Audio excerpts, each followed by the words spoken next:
Rick Waters is the Managing Director for China at Eurasia Group. He also served as the US Deputy Assistant Secretary of State for China and Taiwan until June of this year, and he joins us now. Rick, fantastic to have you with us. As I was mentioning there with David, low expectations perhaps met in this meeting, but a couple of clear points wanting to perhaps change the narrative around, or the perception of concerns around China's relationship with Taiwan, and then the breakdown in communications between China and the United States over their military, particularly when they're operating in close quarters in Asia Pacific. Do you see breakthroughs on both of these fronts, perhaps, as the success of these talks? Well, thank you. First off, I tend to see this meeting more in the way that David does. The Biden administration, President Biden, met very low expectations for a relationship that is really in a period of decline. The two leaders are trying to manage that decline because they both have incentives to do so. But the strategic differences between them remain. And I think that's the first key point. The second point is there were some tactical areas of convergence. And I think that reflects the fact that both of them thought things got a little out of hand in 2022 on Taiwan. They don't want to end up in a conflict through carelessness or miscommunication. And so I think you see in the three or four key outcomes of this meeting a reflection of that tactical convergence. So I think we can talk a bit about the specifics, but I would point to three. One, there's a very consequential resumption of military to military channels that have been suspended for over a year. Two, I would say that the deal that is emerging on fentanyl and on the fentanyl precursor chemicals that primarily come from China could be very consequential.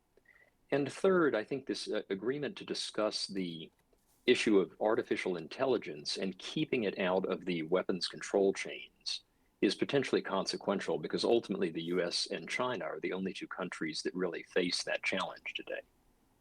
Yeah, it's interesting, isn't it? I mean, she said, look, the world is big enough for both of us, but also warned that the United States shouldn't scheme to suppress or contain China. I do wonder to that point where the protection of particularly United States IP and state secrets ends and the containment of China begins, which is the continuingly blurry line here.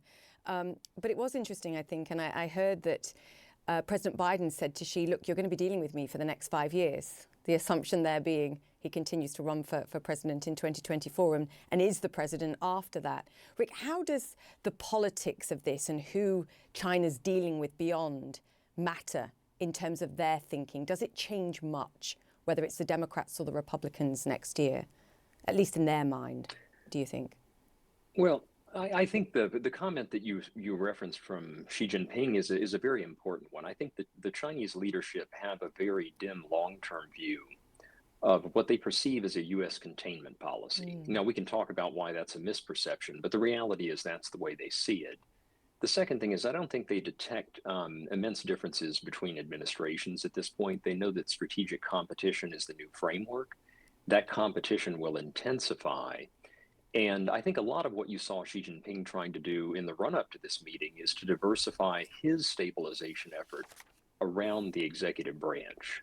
So you had engagements with bipartisan congressional delegations, you had Governor Newsom's visit, and you had a number of letters that Xi Jinping sent directly to groups in the US that are perceived as, on balance, friendly to China. I think this, in a way, reflects the Chinese leadership view that you can't just deal with the executive branch going into an election. And that template, I think, is becoming more and more common every 4 years. In some ways, the politics of the situation is less important than foreign direct investment.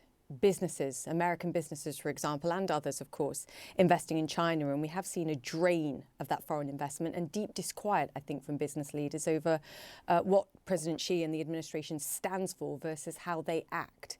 What you say versus how you act. Do you think the dinner last night changed anything to that regard?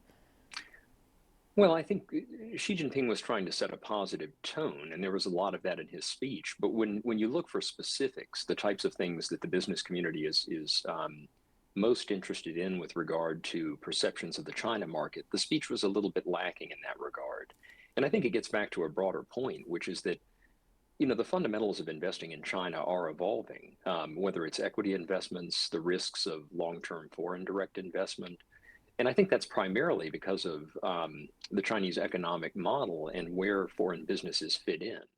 But I do think to some extent geopolitical risk or perceptions of that risk have increased over the past couple of years. Do you think that's an underappreciated risk by the United States when they're dealing with China? The challenges that Xi Jinping faces at home, ballooning youth unemployment, the challenges in the economy, the property sector decline, the fact that he's changed his foreign and defence ministers in recent months. Do they really understand culturally what they're dealing with? Because that matters. I agree it matters. I think there's an effort by Biden and his team to gain an appreciation of those issues. It's hard, to be frank. I mean, the Chinese system is not very transparent.